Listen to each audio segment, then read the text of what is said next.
right, here we go. Check this out. This is Whole Nother Level with Dwayne Lindo. You know, frankly, I feel that we shouldn't even be talking about this. Simple as that. The great L. Bushman. They'd have to make so many adjustments, but I don't know what they have to do. They need a miracle. They need a miracle. Ladies and gentlemen, the one and only Craig Cousin. How can you not put Tom Brady number one on the Mount Rushmore of quarterbacks? Man, this guy's a legend. Rings speak.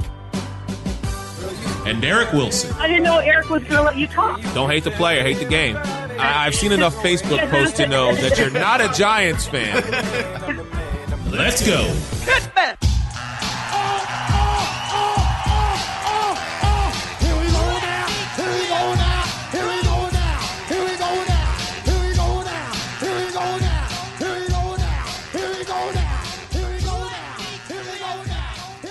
Right here on Spreaker.com, Raw Talk Online, and then, of course, you can check us out on our website, www.hnl3.com.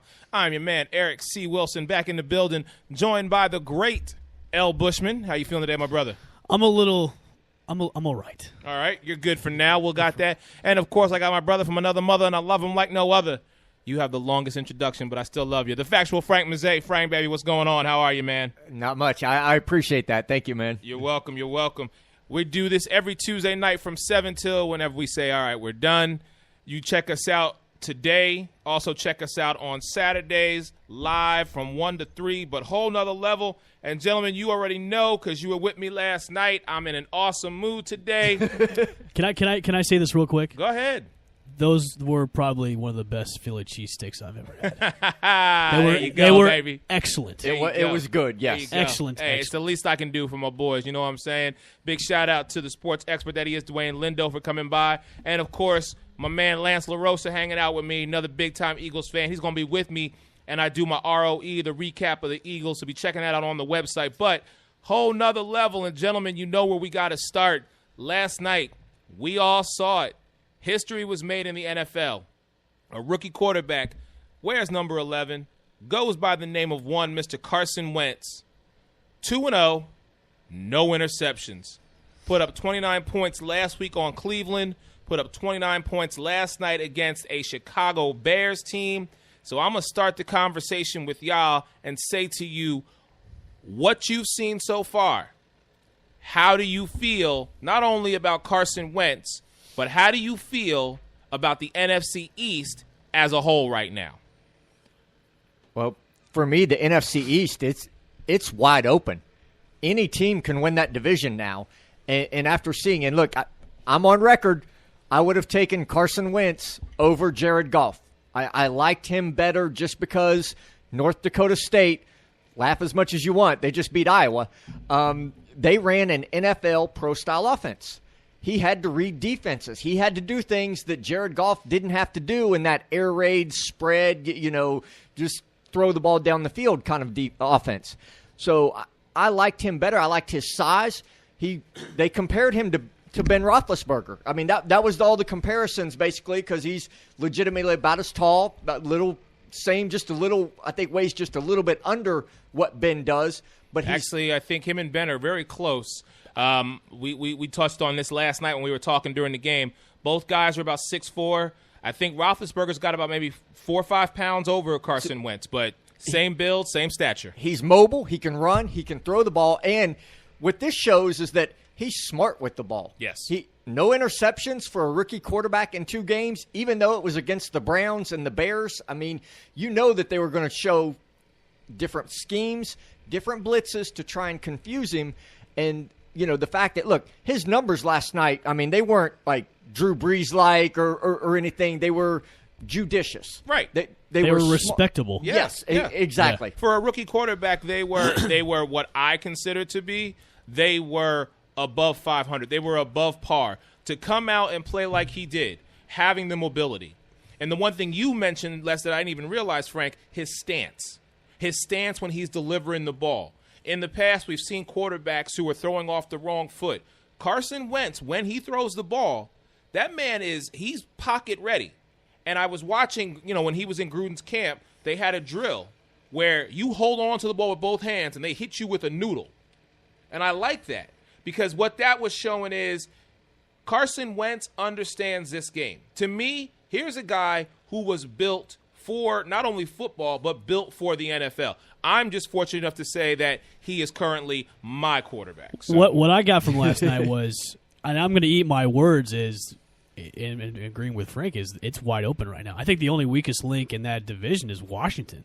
Really? Out of the other 3 teams, I mean, the 4 teams. But yeah. What I saw with Carson Wentz last night was this guy can take hits like a champ. Yeah, he can. And he looked as a complete NFL quarterback looks like. He didn't look like a rookie. He was. I mean, he made a couple, little mistakes, but other than that, he looked poised. He looked like, a guy that was comfortable in the back under center. He looked like a complete NFL quarterback to me. I read a lot of the tweets that were going on during the game, and it was just all positive. And these are from like NFL level guys, NFL execs, like old NFL coaches. Like Bill Belichick was like saying, "Dude, like this guy's the real deal." Right. And go ahead, Frank. The happiest people should be the Philadelphia Eagles players. Because if you play on that team, let's be honest, if you play on that team and you hear rookie quarterback starting North Dakota State, man, this ain't gonna be no good year. Yeah. We tanking. We're gonna get, and then you see that's got to lift up those guys that have been there for a while with Philadelphia. Like, oh man, in this division, this kid can play. Yes. We got a shot. We got a legitimate shot to win this title, which I'm eating my words. That's fine. So far, I'm eating my words. But you know what? It's 2 games. I'm not going to get ahead of myself because, as I've said, even last week, and I'll say it again this week, the biggest test, the first true test, is going to be this Sunday. And we will get into that on our Saturday show. But for Carson Wentz and for right now, I'm enjoying the moment, but I'm also taking a page out of the Patriots book and other teams as well, but I'm preparing myself for the Pittsburgh Steelers. And that, for me, is going to be the challenge. I am going to be glued to the TV for that game because I already know what to expect. And, again, we'll touch on that on Saturday. But I have to give as much love as I have to give to Carson Wentz and my team, I have to get on some people right now. Nelson Aguilar, Jordan Matthews. You are the 2 wide receivers who are starting for the Philadelphia Eagles. If you 2 don't do nothing else this week, learn how to catch the ball when they're hitting you square in the numbers. Jordan Matthews, listen, I get it, bro. You were running the deep route. Carson Wentz threw a beautiful rainbow to you, a play that should have been pass interference on the defense. That one I can understand. But there was a play where that ball hit you square in the numbers, bro, and the money you're getting, you got to go up and get that.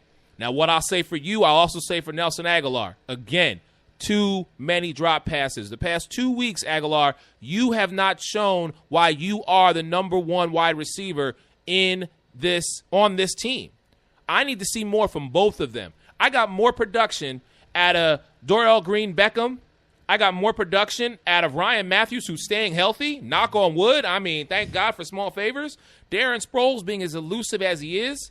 Trey Burton from Venice High School right here in our area, stepping up last night, had a huge contribution to the game. And then, of course, my man Brent Selleck. I mean, I just need wide receivers. Listen, the days of first down Freddy are gone, brother. I'm sorry. So we need some wide receivers. So if you 2 gentlemen can't do the job, then I'm going to say, Josh Huff, get your butt ready because you need to step up. Put Darrell Green-Beckham in there. Make him a starter. Because he was producing last night. I think he's become Wentz's favorite target. Yes. I mean, he was finding him. He was finding Burton. But that's another thing, just another accolade to give this kid. He's not greedy with who he throws to. Granted, he's got his primary, secondary target. Yep. But Carson Wentz, as a rookie, spreading the ball around, keeping the plays going. Listen, I'm a fan. I'm excited. I don't know what more I can say to be more positive about this except to say we're 2-0. The real test is going to be Sunday. I'm actually looking forward to that game. I am. Yeah. The way Philly's been playing, yes. I'm actually looking forward to it. Yes. All right, let's talk about some other games. We can get off the Eagles bandwagon for a minute.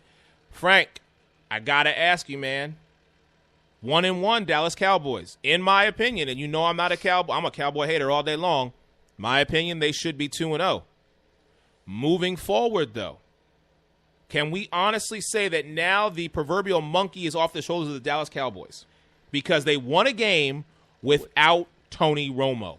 Yes. Now, if you're Jerry Jones and Stephen Jones, can you kind of put that bed to rest? Can you have a closed-door meeting, Jerry Jones, Stephen Jones, Jason Garrett, Tony Romo?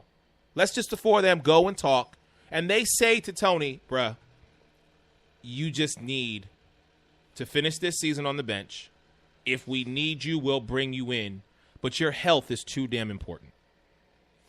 Yeah, look, that was an important win for them. And look, I picked the Redskins to win the game. Why?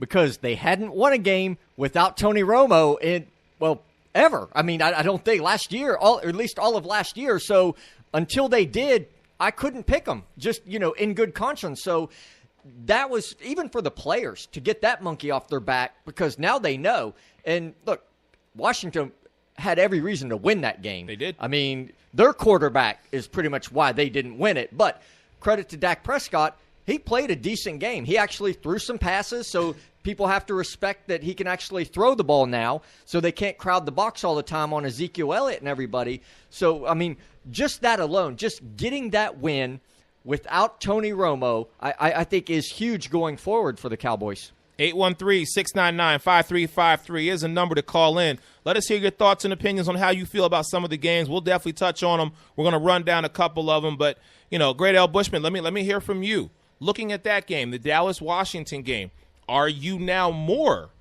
on the Dak Prescott gravy train because he got that first win, or are you a little more reluctant to be so poised to always want to choose him? I'll put it this way. I've got my advance ticket.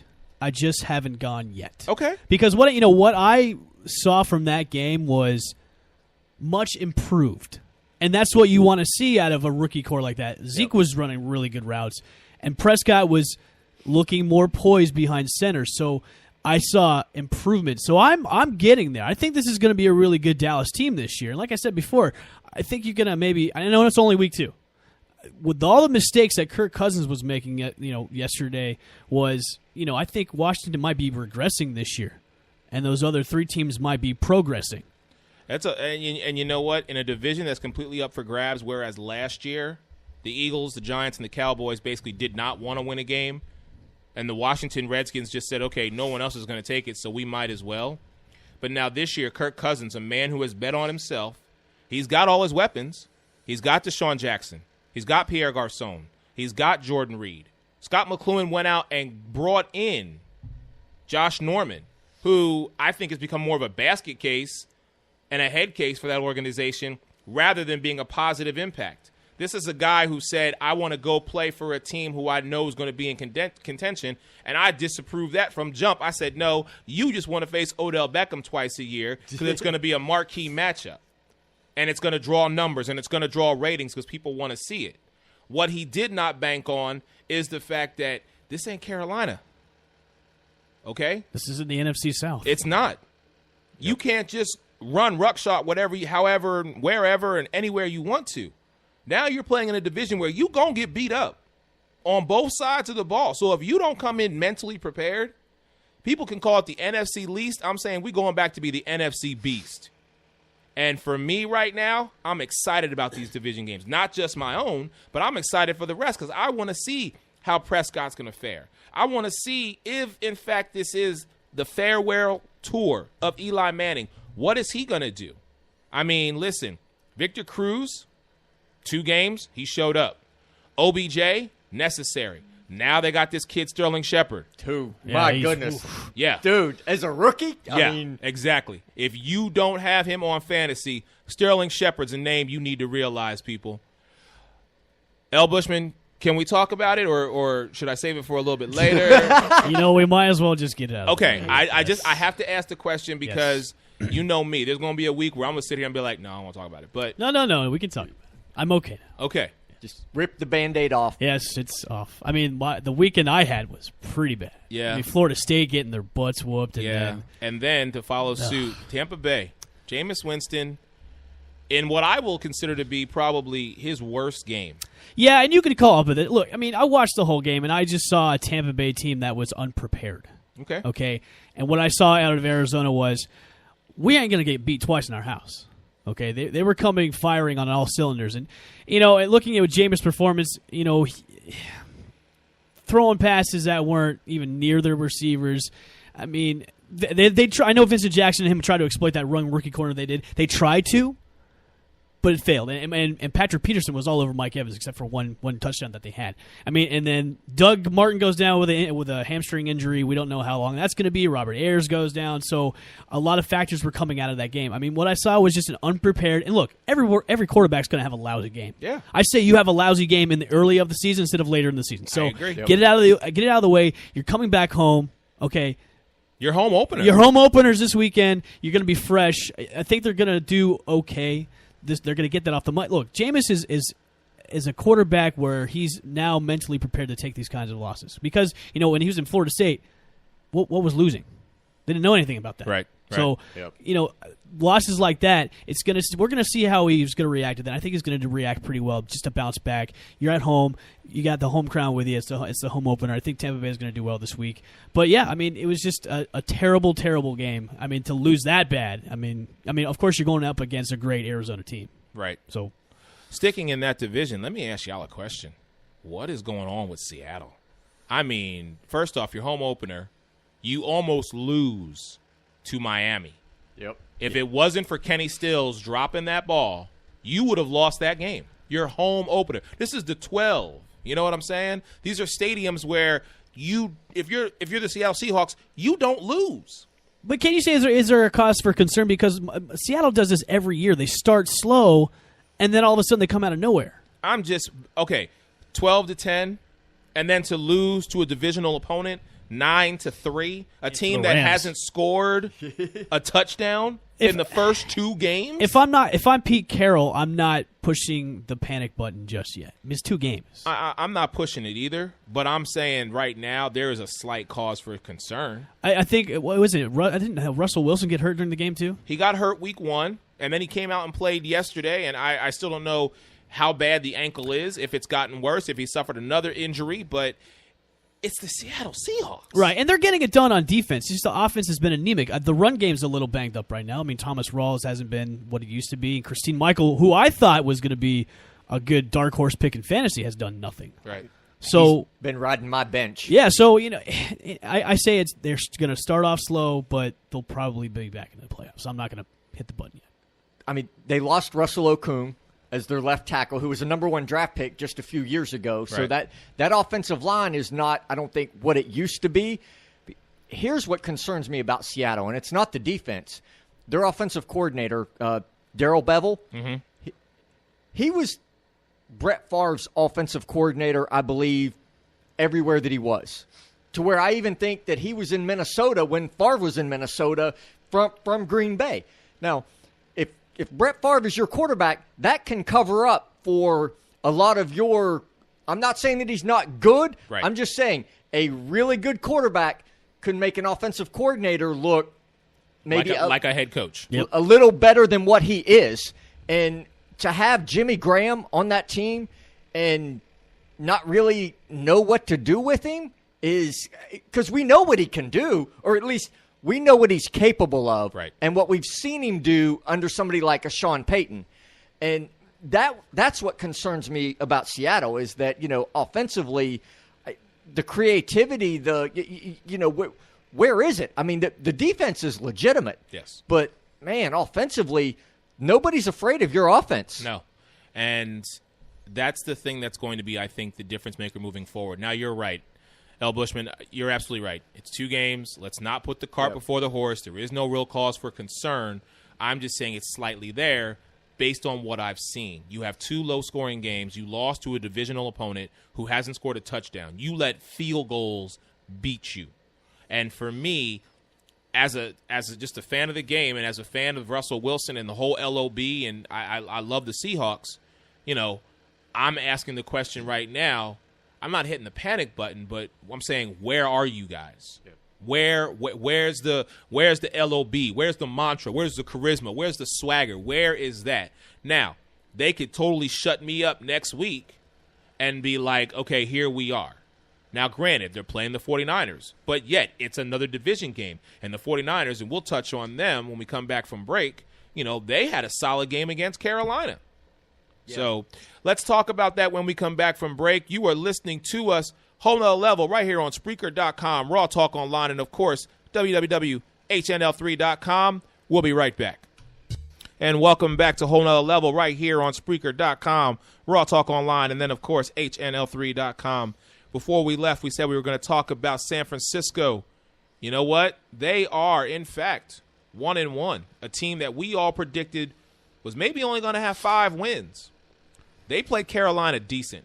Yep. They played them very, very well. For a team that, with the exception of Blaine Gabbert and Navarre Bowman, I mean, honestly, who else is on that team? Unless you got them on fantasy, do you really know? But let me ask you gentlemen a question. If, in fact, the rumors that we've heard are true and Colin Kaepernick is going to be cut by the 49ers, do you see another team possibly going out and picking him up? If a team's really desperate, you have to weigh in all the bad press he's been getting. Okay. Yeah. That's the number one thing that you have to look at.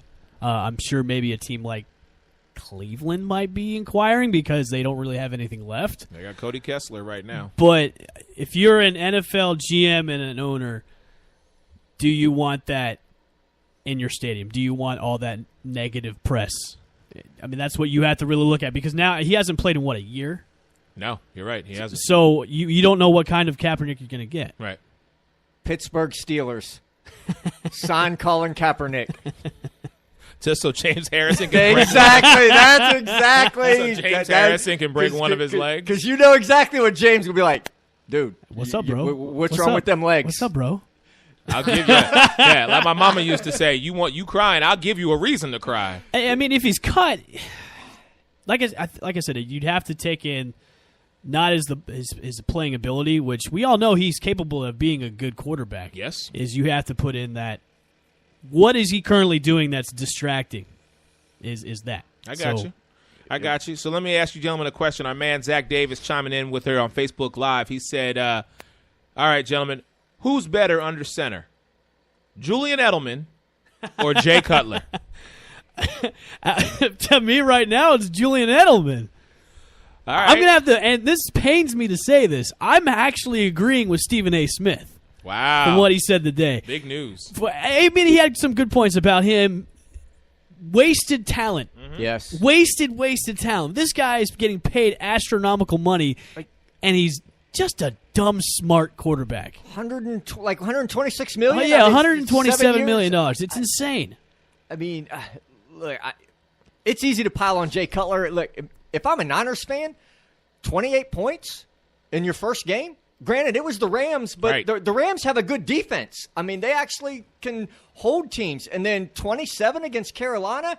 I mean, look, I wrote off San Francisco this year. I mean, I had them like 2 to 5 wins. We pretty much all did. You know, and they're going to be – let's not get crazy here. I'm not saying – but look, if Seattle can't score any points, San Francisco can put up some points.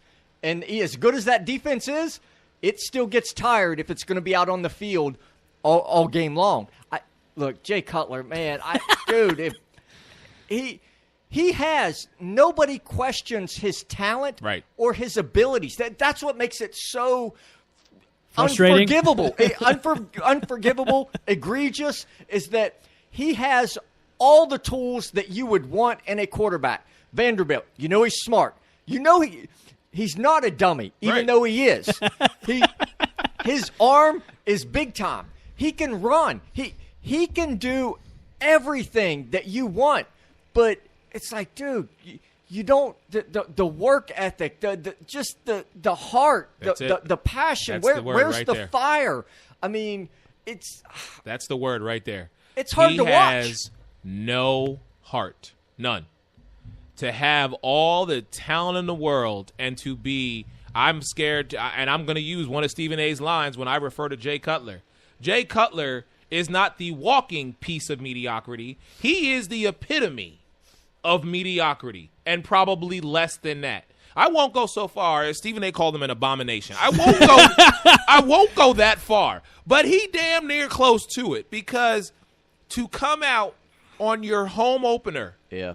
and to have, you're going up against a rookie quarterback You have Alshon Jeffries, one of the top receivers, who you're throwing on a rookie corner, and you can't get it done? Your defense was coming at Carson Wentz last night. Left side, right side, didn't matter. Who was the guy? Jarrell Freeman, I think that was his name? Yes. Yeah. This brother was hitting Carson Wentz over and over and over. I'm like, oh, Lord, here we go. My rookie about to go down. It's about to be done. And you know what? Proudly, Carson Wentz showed the resiliency that he had. But then you go on the flip side, and you've got a man who is stealing money. I mean, he right up there with some of the greats as far as taking money from the NFL. And just what happened? He got injured and he walked back. Oh, my hand. Right. Are you serious? Well, let me ask you guys a question. Now, he's in the second year of his 7-year deal. Oh, geez. Yeah, I know. Who He's got gave him 5 that more years money? to go. Oh, my goodness. Okay, so you've got 5 more years with him, and you're the Chicago owners and GM. You got this guy for 5 more years. Are you going to take 5 more years of this? No, if you're No. please, If you're Lord, the Chicago fan base, do you want to take 5 no. more years of this? How, Hell no. How is he still allowed to walk the streets of Chicago? Southside Chicago, I'm telling you, they got a warrant. They got a That's hit why he list. lives in California with his wife. That's why he doesn't live in Chicago. But okay, so when he is there for the games, like, bruh, you could not. You can't find him. You need to stay hidden. He because they does a will disappearing find act like you. Osama bin Laden. Almost. Hey, 813-699-5353. We love to hear y'all thoughts and opinions. Big shout out to my folks back home, Holly and Dave. My man Dave, he said, I proudly wore my bird shirt today. I wear my bird shirt every week, brother. It don't even matter, but I understand where you're coming from. But, man, Jay Cutler. You're lost for words. I am. To the owners, to the GM, to the fans, to the Bears organization, We're sorry. I apologize to you. If you're an owner and a GM of the Bears and you are watching this, please, if you don't listen to anything I say, take the hit when it comes financially. Because Jay Cutler is going to give you 5 more years of just being disgraceful. And you are an organization that is synonymous with the NFL. If Jay Cutler played with even half the talent and the intensity and the heart of some of these other quarterbacks coming up, the Green Bay-Chicago rivalry would withstand the test of time. Right now, it's a joke, and I'm sorry to say that, but it is what it is. He doesn't even get up for those games. I want to give it up to Jay Cutler's agent for negotiating that deal. Smart man. That's a smart guy. Smart man. He making a lot of money, but I'm saying it's horrible. If you're the Chicago Bears, look, John Fox, second-year coach, you've gone in a new direction defensively, switched over from the 4-3 to the 3-4, and went young, bringing in young players and new guys. You got young wide receivers. You got Kevin White, a rookie. Langford. You got a young offensive line. And look, you're not going to be a good football team, and you might even be in the running for the Deshaun Watson sweepstakes. You might be. And the number 1 pick. You got to move in a different direction, and you got to hope that you can find somebody stupid enough that, look, maybe you could get a Cleveland. second-round pick. Cleveland. Listen, Jeff Fisher and the LA Rams. Eat the money. Whatever is guaranteed of that $126 million, probably. He's got $56 million guaranteed of that contract. Okay, Eat that. So Eat that. Because you know what? What you're going to get back, don't please, Chicago fans, just call the organization. Call Soldier Field. Call the Bears. Call whoever you need to talk to. Bears and tell them. lives matter. Yeah, exactly. We gonna start a new hashtag. Bears lives matter. Come on. Bears lives matter. Hashtag fire Jay Cutler. Because damn it, I'm tired. I was in Soldier Field this past June. That is a beautiful, beautiful stadium. If you ever get the opportunity to go. But I'm telling you what, when you think of NFL football, you think of the Chicago Bears. How Mike Ditka ain't drug him by his scrawny neck out to the woodshed by now and whooped him like a redheaded stepchild is beyond me. Because, damn it, I feel bad. How his teammates haven't. I mean, just somebody. They you know, leave. Like, Yeah, apparently there's They unrest. leave. They don't There's wanna- unrest in the locker room. They don't want to. They do not want to be around him. So what happens? They leave. They had Matt Forte. Matt Forte went to the Jets and said, "I can't be around this dude." Brandon Marshall's at the Jets, And he played with him twice. because he doesn't want to play with them. Played with him twice. Remember he played with him in Denver? Yes, Played with him twice. and doesn't want to be around him. There's a problem. You know where the cancer is, and you know how to get rid of it. And it's going to cost you $56 million. Guess what? You're an owner of an NFL team, a billion with a B dollar industry. Get rid of him. Whoever, yes, I'm getting rid of Jay Cutler, but who else is going out the door?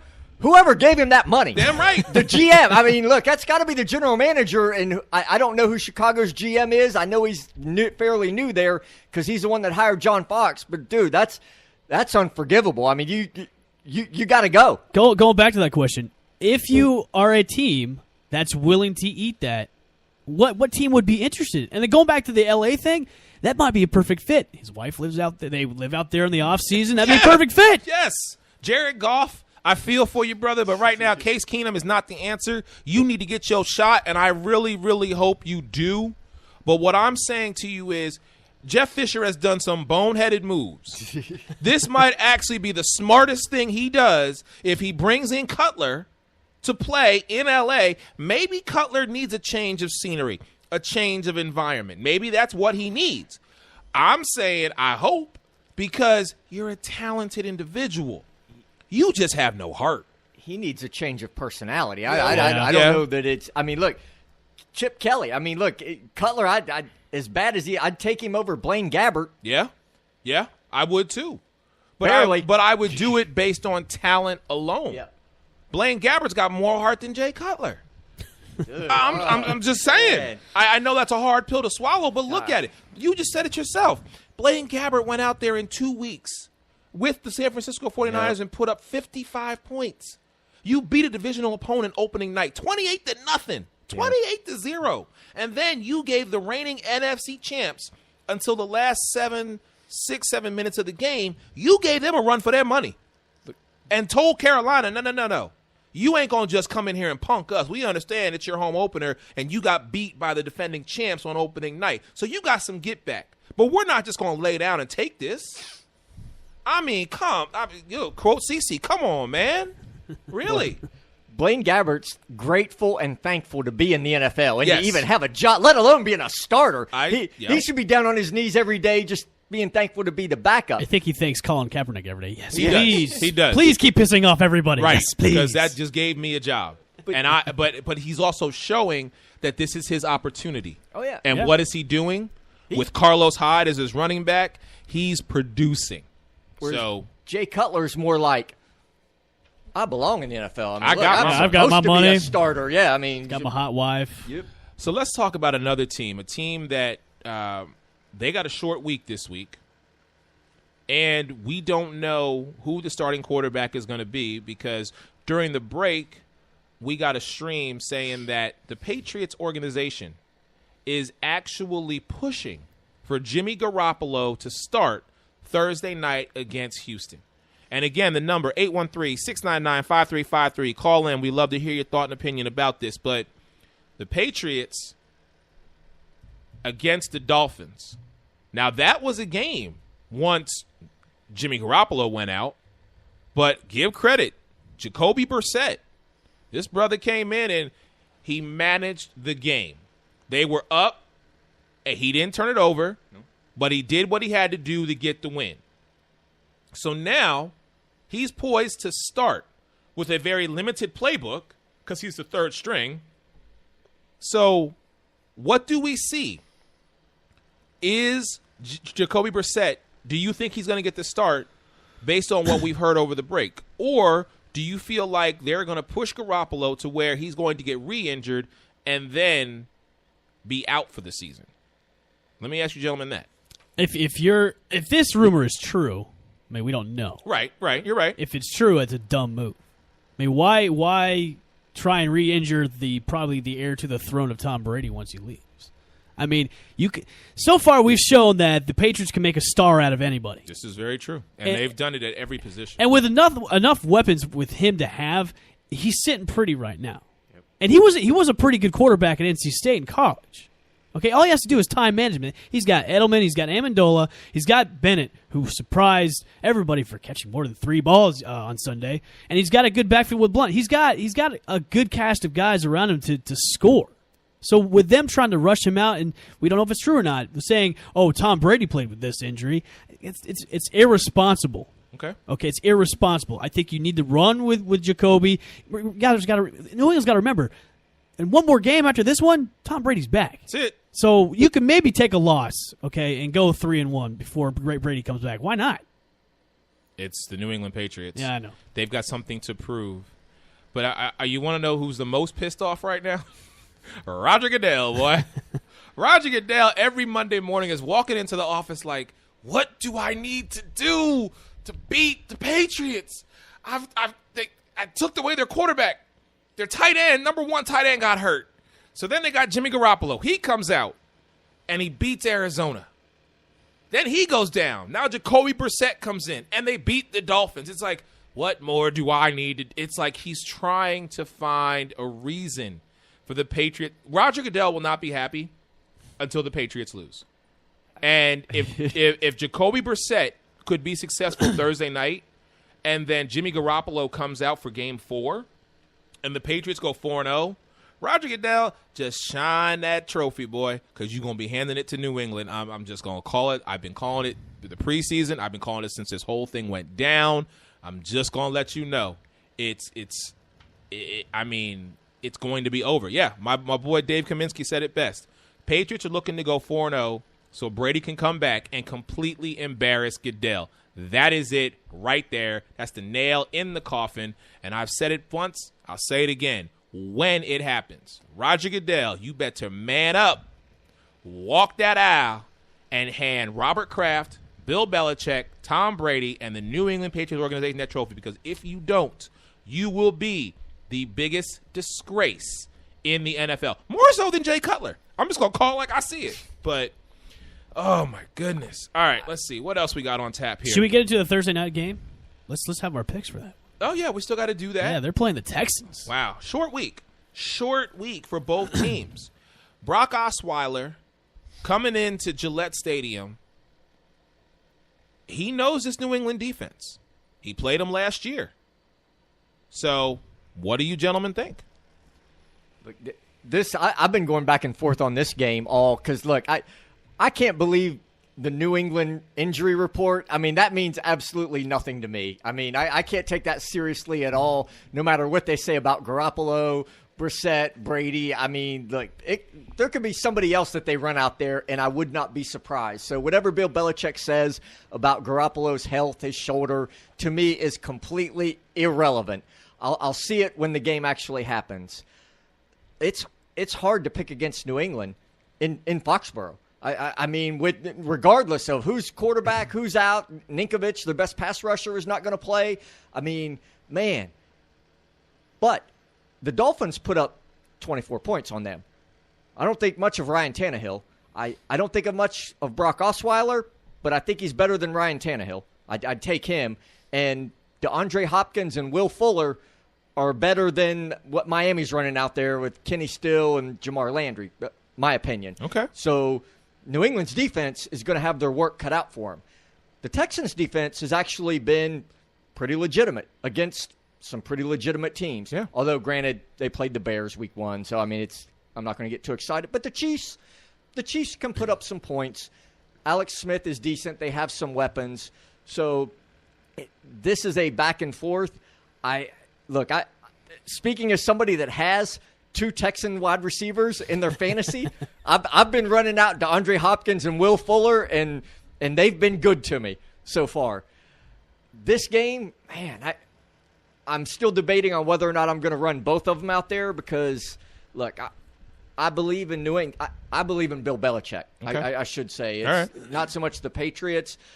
I want to pick the Texans. I really do, but New England at home, and Houston is going to New England on a short week, and that usually never works for any team really at all. Usually the team on Thursday night that is the road that's traveling has a terrible win percentage against the home team, and for that reason, I'll ride with New England. Okay. All right. Fair enough. Great L. Bushman, I'll go next to you, sir. What's up? And this is another one that's tough for me. This is my tough flip of the coin game this week. All right. Because you know how I'm sold on Houston. Yes. So 12-4. and going with Frank, Belichick can make stars out of anybody. So, man, this is a tough call. Because, okay, we don't know what we're going to get out of Jacoby Brissett, but with what he has to work with, it's still a good cast of characters, man. Yep. And Gronk might be back for this game. So you put him back in the mix, too, and you still have Bennett on the other side. You can mix and match those guys. And with Josh McDaniels still being that offensive coordinator, like, he can do crazy things. As much as this pains for me to say, I'm going with New England. Wow. But not by much. Right. Yeah. Because this is going to be a good game. Right. I'm going with New England. In Foxborough, I'm going with New England. But not by much. Ooh. Okay. It's a tough one, isn't it? Well, it is a tough game. It's a tough one. Because here's what I look at. I look at the fact that the points that both you gentlemen have made, you very rarely ever go against Bill Belichick in Gillette Stadium. It has happened, probably few and far between, but it has happened. What I'm saying is I like Bill O'Brien. Okay. Bill O'Brien is a coach. He's a head coach who has come from under Belichick. Yep. And again, 813-699-5353 if anybody wants to call in and chime in about the Patriots. I was hoping and expecting to hear from the one and only Craig Cousin, but I was expecting your Chaz. either one. But what I will say to you is it is a short week, and no matter whether they run Garoppolo out there, who is slightly injured, or they run Brissett, I'm going to put my faith and trust in the Houston defense and Brock Osweiler. For those reasons, and because you talk about home teams normally having the advantage. And you know what? We got a call. Hold on. Caller, you're on with Whole Nother Level. Who we talking to? What up, man? It's Kenny. Kenny, what's going on, man? My man Kenny Mitchell. Man, this brother's been everywhere over the past couple of years. Are you still overseas, or are you back from Paris or Italy or wherever you were, bruh? Oh, man, I got back on Saturday, actually. Oh, okay. All right. But, man, Just enough time to watch The Abomination. Yes. yes, Kenny is a huge Bears fan. So next time I see you, I'll give you a hug. But, I mean, Kenny, we're talking about the Patriots and the Texans, man. Give me your feel on this game. What do you think? Oh, Patriots Texans in Foxborough, right? Yes. Brissett starting. Well, we don't know. I have to.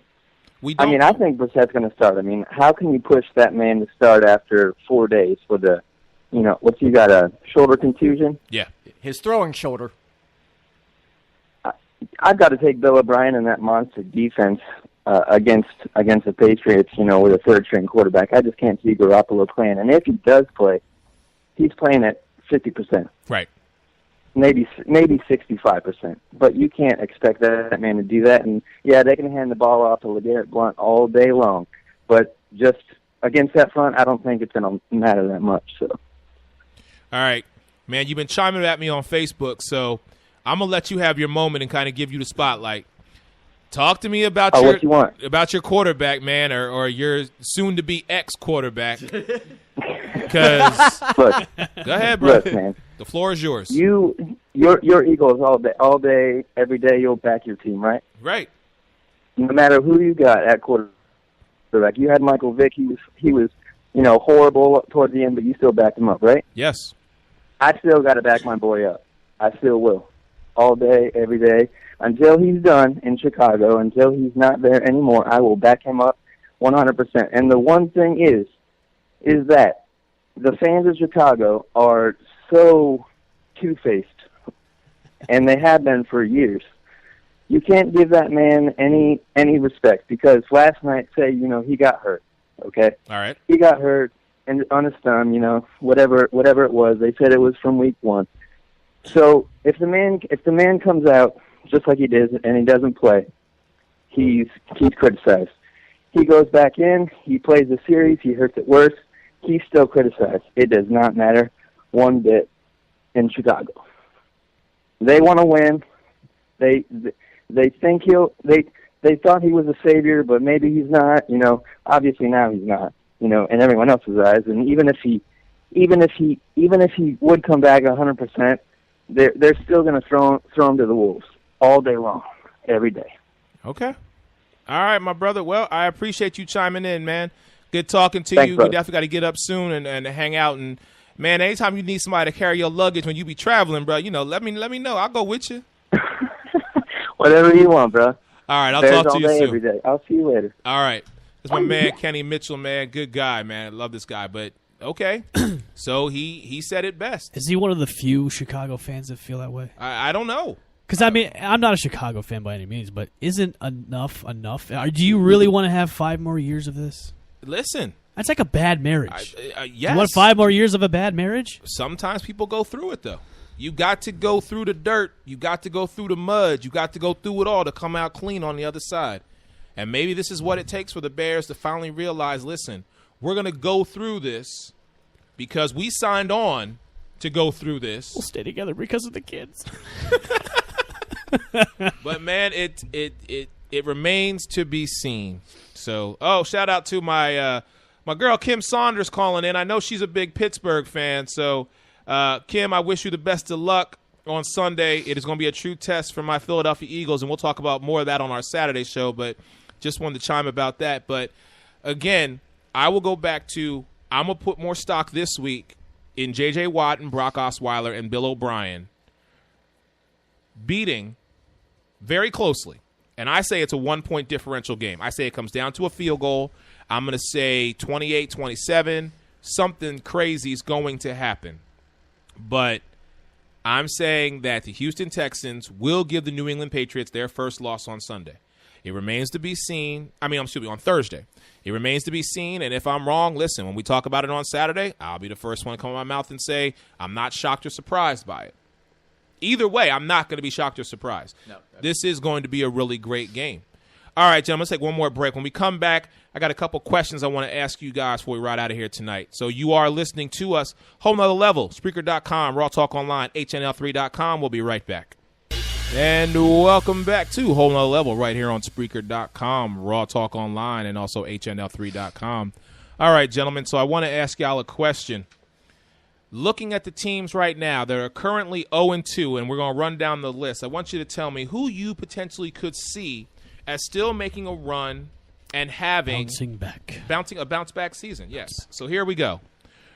Buffalo Bills, Chicago Bears, Cleveland Browns, Indianapolis Colts, Jacksonville Jaguars, Miami Dolphins, New Orleans Saints, and Washington Redskins.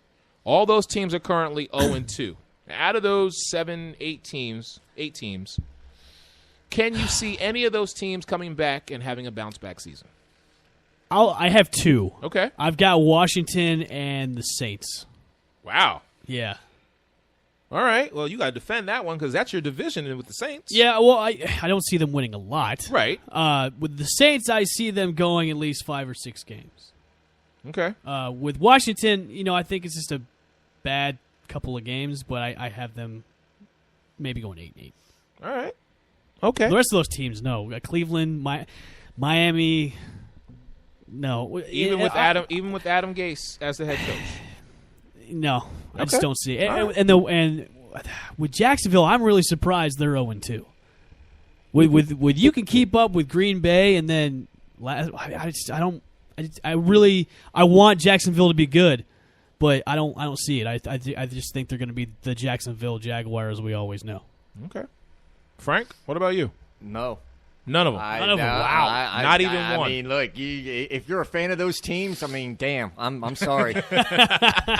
It's like it's sad that your season's over after 2 weeks, but geez, look, if I had to make a case, and I'm not a Dolphins fan, and I'm not even saying let's not get crazy here, but I could see Miami not finishing in last in the AFC East. Right. I think that's reserved for Buffalo. Yeah. And you went out to Seattle. Yeah, you lost, but man, you hung pretty tough with a a decent team, Right. maybe not offensively, but their defense is legitimate. You went into Foxborough, yeah, you lost. You put up 24 points. Okay, you at least showed some signs of, maybe some hope, maybe a glimmer. But beyond that, no. I mean, shoot, I think those teams, like Bill Parcells said, you are what your record says you are. Those teams are all winless, and I think Washington, just based on those first two games that I've seen, they look like they're on the decline.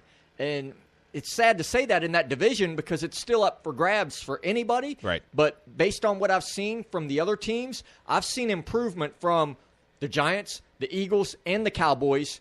I've seen the Redskins regress. Well, I should say I've seen Kirk Cousins regress, and that defense, look, for all that money you gave Josh Norman, man, it's not looking like money well spent. Okay. Let me ask you guys, do you see any one of these teams going at least 500? Yes, I do. Which ones? And it's the team that we beat last night. I still feel like the Chicago Bears, even with Jay Cutler, can still be, at the very least, an 8-8 team. And here's why. I'm going to put it all on their defense because that's what John Fox is known for. He is known for running these defensive schemes. Yep. And Vic Fangio is a defensive mastermind. So they are going to rebound from this 0-2 start. And I feel like they could finish 8-8. Okay? They just need to kind of shake it off and realize that, okay, we are the Bears. We are a solid team. And I'm saying with or without Cutler, you still got Alshon Jeffries. You look at the guy that I talked about, Jarrell Freeman. You look at him. You look at Danny Trevathan. You know what I'm saying? Even though he had a thumb injury, these are defenses who are going to produce. And if they can keep you in the game, I think Chicago can finish 8-8. All these other teams, listen, I have Andrew Luck in my fantasy, and I'm about ready to get rid of him. Told you. I know. Told you. But I was expecting him to have a bounce-back year. This guy was out for injury. He was on his way up prior to the injury. And I'm saying to myself, I can't just jump off the Andrew Luck bandwagon just yet because I know what he is capable of doing. Listen, week 1, even though he lost, he got me 60 points in fantasy. I'm like, bruh, I can't sleep on that. But yeah, but you're not going to get 60 points every single week. I'm not. You're right. I'm not. But I at least have to say that he's young. He's built. He has the ability.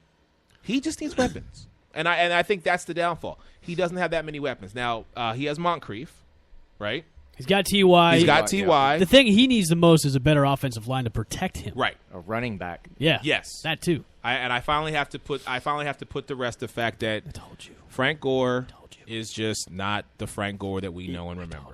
If Frank Gore was a horse, Yeah, he'd have he'd been. put it out to he'd shoot been him. glue. Yes. No, you're right about that. All right. With that, let's go conversely to the other side. The following teams are 2-0. Which of these teams should be careful not to get too full of themselves moving forward? I like that one. Of course, you have the New England Patriots, the Pittsburgh Steelers, Baltimore Ravens, Houston Texans, Denver Broncos, New York Football Giants, Minnesota Vikings, and, of course, my Philadelphia Eagles. So, gentlemen, who do you feel should not be too full of themselves moving forward? That's a good question. Yeah. Okay. I'll say one. Okay. I'll say Baltimore. Yeah. All right. That would be my one is Baltimore. And they're in a tough division. Yeah, they are. Okay, and they're looking pretty good, but they shouldn't get too full of themselves. Okay. Only because the division they're in is a tough one. Yeah, you're in against the Steelers. You're in against the Bengals, Frank's Bungles, and, I mean, you're going to get beat up. So, okay, Frank, what about you? I'm going to go Minnesota. Even though they beat Green Bay, and I get it, but look, Green Bay's offense didn't look real good in Game 1. Well, they put up points, but it was against the Jaguars. I'm not a believer in Bradford, and Adrian Peterson. I don't think we know. He's still uncertain. I mean, there's not even been a timetable, I don't think, about when he can come back. Right. So He may not come back. yeah, I mean, I don't think there's a whole lot there. They can still win games. I'm not saying that they won't have a good year, but I would have felt a lot better about Minnesota with Teddy Bridgewater and a healthy AP than what I do now. Okay. And that leads me into my next question, but here is what I will say as far as the team that should not get full of themselves. And surprisingly enough, it's my team. We're playing with a rookie quarterback. We played against Cleveland. We were successful. 29 points. Played against Chicago last night. 29 points. We set an NFL history record last night with our quarterback, Carson Wentz. The momentum is there. But let's not automatically assume that we're heading to the Super Bowl. Let's not automatically assume that we're winning the division. We've got a lot of time, and a lot can happen. So I will say to my team, who I love as much as I love pretty much anything else in this world, let's embrace the moment and ride with it. But let's not think that we're so big and so Superman that we can just roll over teams. Because I'm telling you what, this Sunday, and I can't wait till Saturday's show because I got a lot to talk about when it comes to the Eagles and Steelers. Let's enjoy this and keep the momentum going, but let's also stay focused and not lose sight of what's immediately ahead of us, not the end result. Because if we focus on the here and now, we'll get there. Eric, I've got a comment from my Facebook Live stream. Mr. Danny Snyder says, nobody's assuming that they're still the Eagles. They'll blow it. Well, we're not the walking piece of mediocrity that is the Dallas Cowboys. He's actually a Miami Dolphins fan. Really? Yeah. I don't think he has any room to talk. You know what? Danny, is that his name, Danny? Danny, yes. Danny, if you listening, that's why I picked Cleveland this week to beat Miami, just because of Finn fans like you.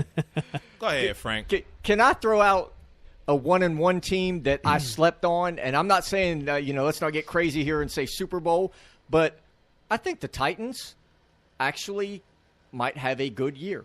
Like, legitimately contend. They may be the team that everybody thought Jacksonville was going to be this year. It might be the other young team because, granted, their first game, Minnesota Vikings. Right. No shame in that. Nope. And it was close. Right. It's not like they weren't in that game and couldn't win it. And then they go on the road and beat Detroit with the game. I think Mariota had a game-winning drive. Yep. And, look, I'm not saying that Detroit is anything special, but they can put up some numbers, and to do it and get a road win and be sitting at 1-1, they've already basically halfway to their win total. I mean, from last year, right? I mean, what were they, like 2 wins? 2 and 14. I really like what they're doing in the backfield with DeMarco Murray and Derrick Henry. Yeah. I mean, those two guys, two power backs. And a lot of people were saying, oh, Henry's the better runner. I don't know. DeMarco Murray's been a beast so far. It is. All right, last thing I want to talk about before we ride out of here tonight. And, again, shout out to everybody chiming in on my Facebook Live, the Great L. Bushman's Facebook Live, calling in 813-699-5353. One last topic, and Frank, you touched on it when you said about the teams that were 2-0. Minnesota Vikings. Can Sam Bradford, in his third team, with a running back who, is now out, but with a running back who he played with in college, can Sam Bradford get the Minnesota Vikings the NFC North crown this year? I'm not a believer in Sam Bradford. I will say this. Of the teams that Sam Bradford has played on at his time in the NFL, this is his best chance and best position to succeed because he's playing for the best offensive coordinator that he's probably had anywhere. Because, look, Jeff Fisher, I mean, come on. Jeff Fisher is kryptonite to offensive football, so I can't even look at what he did with the Rams and then the whole Chip Kelly thing. Norv Turner, I believe in, not as a head coach, but he's one of those that, as an offensive coordinator, He's great. He knows it. Exactly. He's great. Quarterback development, Norv Turner. Offensive play calling, Norv Turner. Schemes, Norv Turner all day long. I would bet on him to get the best out of Sam Bradford that he could possibly get. Now, I don't know what that is. I don't know what it's going to look like. I can't. I just because of Bradford and not knowing, and with Adrian Peterson, not knowing there either. If you make the Vikings one-dimensional, I mean, nobody's really afraid of Bradford unless they show otherwise, and it could happen, but I'm going to say no. But I think this is his best chance to succeed and show people, hey, this is what I really could have been. We always say maybe sometimes a quarterback needs a different setting. Right. This might be the different setting he was looking at. And Mike Zimmer's a great coach. Yep. So he's in a system where he's going to shine. I'm Frank, I'm going to disagree with you. I think Minnesota's legit, and I think Bradford's their best option right now to lead them to the way. If they played the way they did against Green Bay the rest of the season, and even though you had an anemic AP back in the backfield, you're going to do pretty good. And you still have Matt Asiata and Jerick McKinnon in your backfield, which you guys can use too. So I wouldn't forget about those. And plus, their defense is stout. Yeah. So don't forget about the Minnesota Vikings. I chose Minnesota with Teddy Bridgewater as their quarterback to retain the title of the NFC North. With Sam Bradford coming in, I think I was more excited that he just left Philadelphia. So I was like, okay, now he's in Minnesota. I am going to say it's going to be a three-way dance for that title of the NFC North. And the third team that I'm going to throw out to you, gentlemen, is the Detroit Lions. Detroit, what I saw with Matthew Stafford in that game against Indy gave me cause and reason to be like, this might actually be Detroit's opportunity. This might be their window to make some noise in the NFC North. So I'm saying that Green Bay, Minnesota, and the Detroit Lions are going to fight for that crown. Sorry, Bears fans. I said you're going to go 8-8. I didn't say you were going to win the title. What I see is if he plays, referring to Matthew Stafford, if he plays with that same level of intensity, with the cast of characters that he has, I think Minnesota is going to be in trouble, and I think Green Bay is going to be in trouble. But at the end of the day, I still have to give the nod to Aaron Rodgers. I have to say that he is going to be the quarterback who comes through in the end for his team. Granted, he may have games that he just doesn't look like himself, and people are wondering, you know what, has he lost a step? Is he not on his game? Is it over? Is it done? Aaron Rodgers will always come through for you in the end. I said this last year. I said the reason why Minnesota took the title was because Green Bay didn't want to play Minnesota in the wild card game.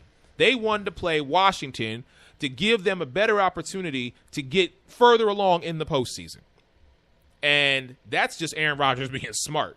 If you already know you in, why? I mean, I know we always talk about you play for the full 60 minutes. Sometimes you got to use your noodle a little bit to realize who you're going up against versus where you're trying to go. So I'm saying that Green Bay is going to win, and I'm not going to put it on Sam Bradford. What I'm going to put it on is I got more faith in Aaron Rodgers than I do the other two quarterbacks in Matthew Stafford and Sam Bradford. Now, listen, all love to my man Stephon Diggs. I want to see that brother do well. Have you gotten a jersey out of him? No, not yet. I don't have any. It's an Eagle jersey. You could put Diggs on the back of an Eagles jersey. I wish he would come to Philly. Ooh, I would buy that jersey in a heartbeat. The day before he even signed, the ink dried. I'd be like, yeah, I want my Stephon Diggs jersey right now. Philadelphia. That's beautiful. But, oh, my goodness. All right, gentlemen, this has been great as always. Big shout out to everybody chiming in on Facebook Live. Big shout out to my man Kenny for calling in. Really appreciate that. 813-699-5353. We will be back on Saturday. We're going to recap the Houston Patriots game and, of course, give you our predictions for the Sunday and Monday night games. So, for the factual Frank Mazzei, the great L. Bushman, this is your man Eric C. Wilson, a.k.a. E-Dubs. And until Saturday, we have taken you to a whole nother level. We'll see you next time. Chief, mate, what do you want to do tonight? The same thing we do every night, Pinky. Try to take over the world.